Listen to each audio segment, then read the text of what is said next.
1500 से भी ज़्यादा सैटेलाइट अभी हमारे अर्थ के ऑर्बिट में चक्कर लगा रही हैं, जो हमें weather, cloud, internet access, communication and space exploration जैसी कई चीज़ें प्रोवाइड कराती हैं, जो कि हमारी रोज़मर्रा की ज़िंदगी से बहुत ही रिलेट करती हैं। लेकिन इसमें एक बात तो कंफर्म है दोस्तों कि जिस तरह हर एक चीज़ की एक उम्र होती है काम करते रहने की, उसी तरह इनकी भी होगी।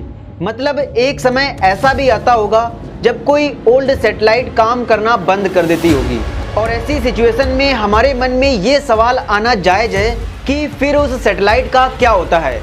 क्या उसे स्पेस में ही छोड़ दिया जाता है या फिर कुछ और।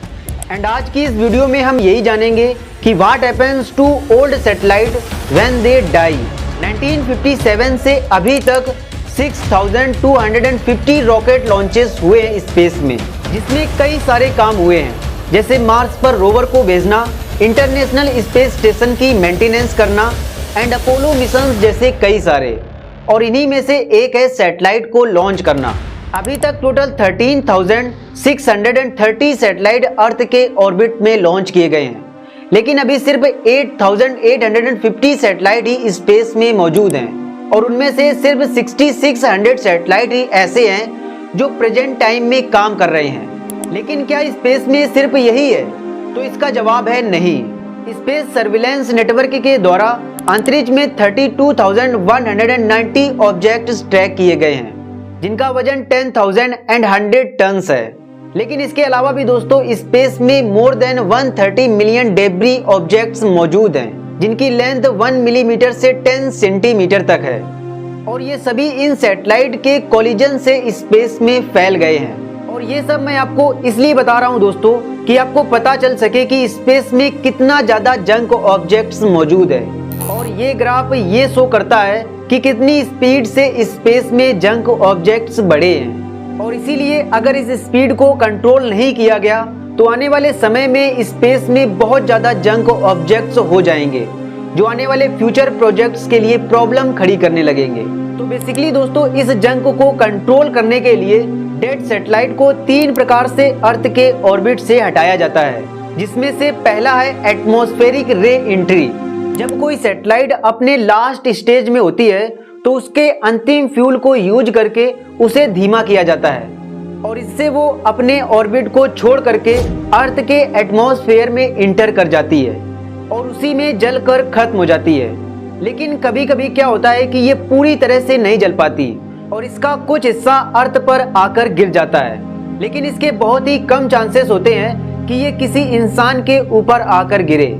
अगर एज्यूम किया जाए तो 0.00001% चांसेस होते हैं इसके, क्योंकि अर्थ पर मोर देन 70% एरिया में तो सिर्फ पानी ही मौजूद है, और उसके अलावा जो पॉपुलेशन रहती है वो अर्बन एरिया में रहती है।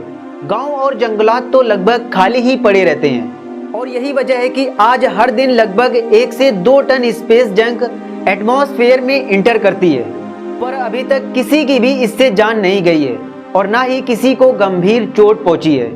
लेकिन इसके अलावा भी दोस्तों स्पेस में कुछ सैटेलाइट ऐसे हैं जो बहुत बड़े हैं। अगर वो एटमॉस्फेयर में एंटर करेंगे तो वो पूरी तरह से नहीं जलेंगे, जैसे कि इंटरनेशनल स्पेस स्टेशन। तो इसके लिए दोस्तों अर्थ पर पॉइंट नीमो नाम की एक स्पेसिफिक जगह है जहां पर इन सैटेलाइट्स को गिराया जाता है, और इसे स्पेस ग्रेवयार्ड के नाम से भी जाना जाता है। ये जगह साउथ पैसिफिक ओशियन में एक रिमोट जगह पर मौजूद है, और इसके जो नज़दीक ज़मीन आती है वो है 2688 किलोमीटर दूर, और इसीलिए वैज्ञानिकों ने इस जगह को सैटेलाइट डिस्ट्रॉय करने के लिए चुना है। इसके अलावा दोस्तों जो दूसरा तरीका है सैटेलाइट को अर्थ के ऑर्बिट से रिमूव करने का, वो है ग्रेवयार्ड ऑर्बिट। एक्चुअली दोस्तों हमारी अर्थ का कोई एक ऑर्बिट नहीं है, इसके कई सारे ऑर्बिट हैं, और जिस टाइप की जो सैटेलाइट होती है उसको उसी हिसाब से इन ऑर्बिट में फिट किया जाता है।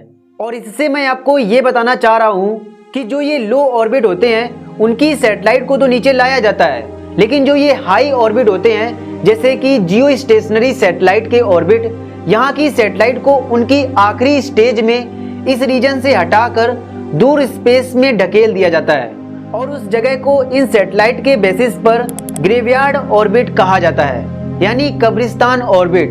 और यही वजह है कि आज स्पेस में मौजूद तो 8,850 सैटेलाइट हैं, लेकिन काम सिर्फ 6600 सैटेलाइट ही कर रहे हैं, क्योंकि बाकी के डेड हो चुके हैं। और इसके बाद जो तीसरा मेथड है स्पेस को क्लीन करने का, वो है स्पेस क्लीनिंग मिशन, जो कि अभी तो नहीं होता है, लेकिन इन फ्यूचर इस टेक्निक का यूज करके स्पेस को क्लीन किया जाएगा। और इस पर यूरोपियन स्पेस एजेंसी काम भी कर रही है और 2025 में स्पेस को क्लीन करने का उसने कॉन्ट्रैक्ट भी ले लिया है। तो ये था दोस्तों इस सवाल का जवाब। उम्मीद है आपको ये वीडियो पसंद आया होगा। अगर आपको वीडियो पसंद आया हो तो वीडियो को लाइक कीजिए, अपने फ्रेंड्स के साथ शेयर कीजिए, एंड अगर आप ऐसी वीडियोस देखना पसंद करते हैं तो हमारे चैनल को सब्सक्राइब कर लीजिए। मिलेंगे अगली वीडियो में।